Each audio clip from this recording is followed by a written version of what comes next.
कश्मीर में आप देखते थे यशोदा की फिल्में बना रहे थे, आप शिकारा देखते थे, लेकिन कश्मीर को और अलग भी था जो हम देख रहे थे। ये कैसी फिक्र थी जिसे सहते सहते आप मर भी जाए और उसका कोई नाम ही ना हो। इंटरनेशनली शुरू कर दिया था कि हमारे अपने ही कश्मीर को सब लोग आयो के कहने लगे कि इंडिया ऑक्यूपाइड कश्मीर।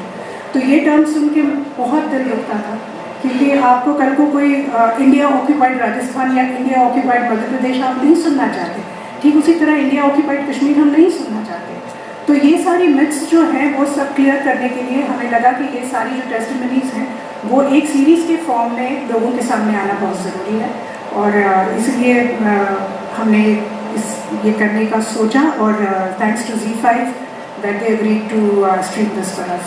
Wonderful. एक छोटी सी can I have the chairs on stage, and also I would like to invite Vivek Ranjan Agnihotri. Vivek sir, can I have you on stage? National Award winning director.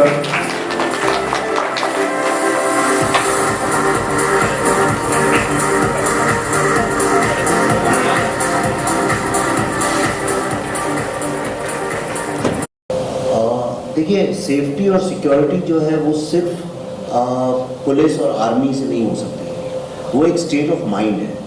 और मुझे लगता है कि ये slow process है। जिस चीज़ को बिगड़ते, मुझसे किसी ने बहुत अच्छी बात बोली थी, and this was told to me by a local person here in Kashmir. जब मैं शूट कर रहा था, मुझे एक लड़के ने बड़ी अच्छी बात बोली थी।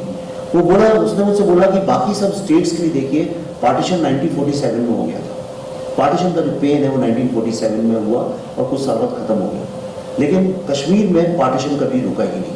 It's a continuous partition, and which is so true. और इतने साल की जो एक पॉलिटिकल इम्पैक्ट है, जो इसका एक जो टेररिज्म का जो इम्पैक्ट है, वो धीरे धीरे तभी खत्म होगा जब हम फिर से एक डाइवर्स इंटरेक्शन शुरू करेंगे। और दुख की बात यह है कि कोई अगर बाहर से आया, कोई लेबर आया, कोई माइग्रेंट आया वापस, और उसको अगर जब हम टारगेट किलिंग उसकी कर देते हैं तो बाकी लोग भी दहशत में आ जाते हैं। और ऐसा नहीं है कि वही लोग दहशत में आ जाते हैं जो बाहर से आ रहे हैं, जो यहाँ रहते हैं वो भी दहशत में आते हैं। क्योंकि आज आप देखिए, यहाँ पे इतने टैलेंटेड बच्चे, कोई स्पोर्ट्स में आगे निकल रहा है, कोई अमेरिका में पढ़ने जा रहा है, कितनी तो लड़कियाँ यहाँ की आप देखिए कितनी आगे निकल रही है। कईयों को तो मैं जानता हूँ, लोकल जो लोग यहीं पैदा हुए 1990 के बाद में वो भी दहशत में आ जाते हैं। कौन से ऐसे माँ बाप हैं जो चाहते हैं उनके बच्चे जो हैं वो कॉन्फ्लिक्ट और टेररिज्म के साथ बढ़े, चारों तरफ टेररिज्म? वो तो ये नहीं चाहते। ये कौन चाहता है? देखिए, गवर्नमेंट भी ऐसा नहीं चाहती है कि लोग मरे, लोग भी नहीं चाहते हैं कि वो मरे, पुलिस भी नहीं चाहती है कि वो मरे। आपने कोई ये तो सोचते ही नहीं है पुलिस वाले कितने मरते हैं, वो तो लोकल लोग हैं, यहीं के लोग हैं।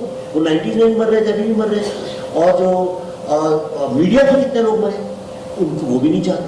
तो ये कौन है जो चाहता है लोग मरे? वो कौन सा वेस्टेड इंटरेस्ट है? जब तक हम सब लोग सिलेक्टिवली बात करते रहेंगे उसका सोल्यूशन नहीं निकलेगा।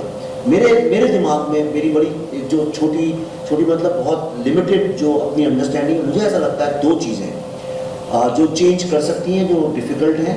वो एक है कॉन्वर्सेशन। लोगों के बीच में बहुत बातचीत होनी चाहिए। ये नहीं कि किसी ने बोला, हम टेलीविज़न डिबेट में नहीं बैठते हैं लोग। आम जिंदगी में मैं सबसे आज भी बोल रहा था, ये लोग जो बॉम्बे से भी आए, मैं उनसे भी रिक्वेस्ट करूंगा कि आप लोग कल या परसों एक दिन चाहो तो रुक जाओ and just talk to local people as much as you can. ये नहीं कि शिकारे में जो है पूछा भैया कैसा मौसम है और कैसा चल रहा। You go and talk to people, find connection. और जो लोग यहाँ से पढ़ने दिल्ली, पूना, मुंबई आते हैं, वो स्टूडेंट्स या फैमिलीज या जो टूरिस्ट भी आते हैं, उनके साथ भी लोगों को बहुत कॉन्वर्सेशन करना चाहिए। I think conversation and dialogue is number 1। Politics का कॉन्वर्सेशन और डायलॉग जनरली फेल होता है, पर इंसानों का हमेशा सक्सेसफुल होता है। और दूसरी चीज़ जो सबसे ज़्यादा इंपॉर्टेंट है, unitedly we have to find out who are these vested interest and pinpoint जो चाहते हैं कि लोग मरें। लोग तो ऐसा नहीं चाहते हैं। आप में से कोई दुनिया में ऐसा आदमी नहीं होगा जो चाहता हो कि लोग मरें। तो हम लोगों को किसी और की किलिंग को सेलिब्रेट करना बंद करना चाहिए और हम लोगों को मिलजुल के आइडेंटिफाई करना चाहिए who are the enemies of Kashmir. इसमें जो हमने ये 4-5 साल रिसर्च किया पूरे वर्ल्ड में जा के, और जो भी यानी डॉक्यूमेंटेशन का, बुक्स का, हिस्टोरियंस के सारे पॉइंट ऑफ व्यूज़, जो लोग यहाँ पे आर्मी में थे, पुलिस में थे, एक्सपर्ट्स हैं, ऐसे तमाम पॉइंट्स ऑफ व्यू हैं जो कि सारे हमने वीडियो में रिकॉर्ड किए थे। और जो कश्मीरी पंडितों के पॉइंट्स ऑफ व्यू हैं, उनके जो स्टोरीज़ हैं, जो विक्टिम्स की स्टोरीज़ हैं, वो सारा का सारा जो है research, we thought it's very important to put it together so that वो अगले आने वाले बहुत लंबे वक्त तक एक तरह का डॉक्यूमेंटेशन हो जाएगा और जो चाहे उसको रेफ़र कर सकता है। सो इट्स यूँ समझ लीजिए एक तरह का नेशनल आर्काइव है जो ZEE5 is bringing to the world now, and it's a very very valuable and very very important and very priceless documentation।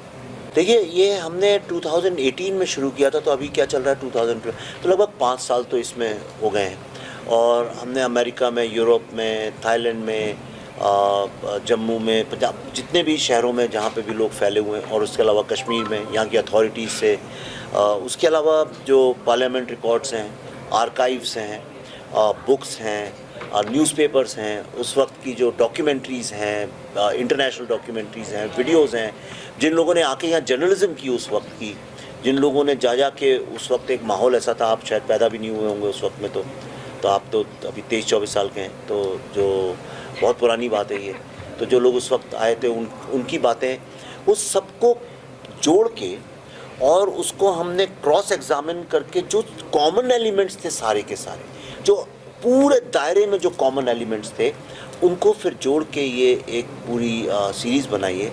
इसको देख के कम से कम लोगों को ये समझ में आ जाएगा कि जो यहाँ पे जो एक टेररिज्म फैला, जो जेनोसाइड हुआ, वो उसके पीछे कौन एक्चुअली उसके रचनाकार थे, people who were the perpetrators, और उस ट्रेजेडी से हमें बहुत सीखने को मिलेगा।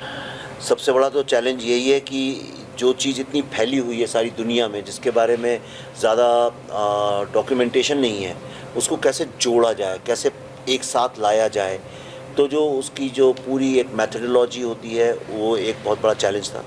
दूसरा था चैलेंज कि जो लोगों ने 32 साल से बातचीत नहीं करी अपने दुख और दर्द के बारे में, उनके अंदर से निकलवाना, जो कि पल्लवी जी ने काफ़ी, she played a very important role in that.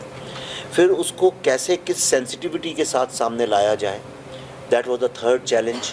And the fourth challenge was, उसके बाद जो होता क्या है कि इस दुनिया में अगर कोई डाकिया, जिसको हम बोलते हैं पोस्टमैन, अगर कोई बुरी खबर लेके आता है, तो कई बार गाँवों में आपने देखा होगा लोग पोस्टमैन को ही मारने लगते हैं। तो पोस्टमैन का सबसे बड़ा चैलेंज होता है खुद को बचाना। तो लोगों ने, कुछ ऐसे भी लोग हैं जिन्होंने ये तो नहीं बोला कि भाई ट्रेजेडी हुई है, लोग मरे, वो गलत है, टेररिज्म गलत है, बजाय ये बोलने कि हमको ही अटैक करना शुरू कर दिया। तो उन सब के सामने भी खड़े रहना और अपनी बात को पूरे कन्विक्शन के साथ दुनिया के सामने बोलना, I think that was also a very big challenge. अब इस चैलेंज का जो नेक्स्ट पार्ट है वो ZEE5 का है कि उस पर ये आएगी, उनको बहुत सारे लोग कमेंट करेंगे, उनसे बात करेंगे। अब now they have to take it forward, ताकि ये जगह जगह पहुँचे। शूटिंग के लिए अब जगह ही नहीं मिलती है, जहाँ जाओ 2-4 शूटिंग चलती रहती है। तो ये अच्छी, और डेवलपमेंट भी हो रहा है, G20 भी हुआ है। धीरे धीरे मेरे को ऐसा लगता है कि अगले 2-4 साल में बहुत फ़र्क आएगा। विवेक जी, क्या कश्मीर आने वाले समय में कश्मीर को लेकर कोई फिल्म बनाएगी जिसमें आप दिखाएंगे कि यहाँ पर जो मेजॉरिटी है वो कितना सपोर्ट करती है कश्मीरी पंडित्स को, या जो यहाँ पर लोग आते हैं उनको कितना सपोर्ट करते हैं? क्या उस पर भी कोई फिल्म बना सकते हैं या कोई?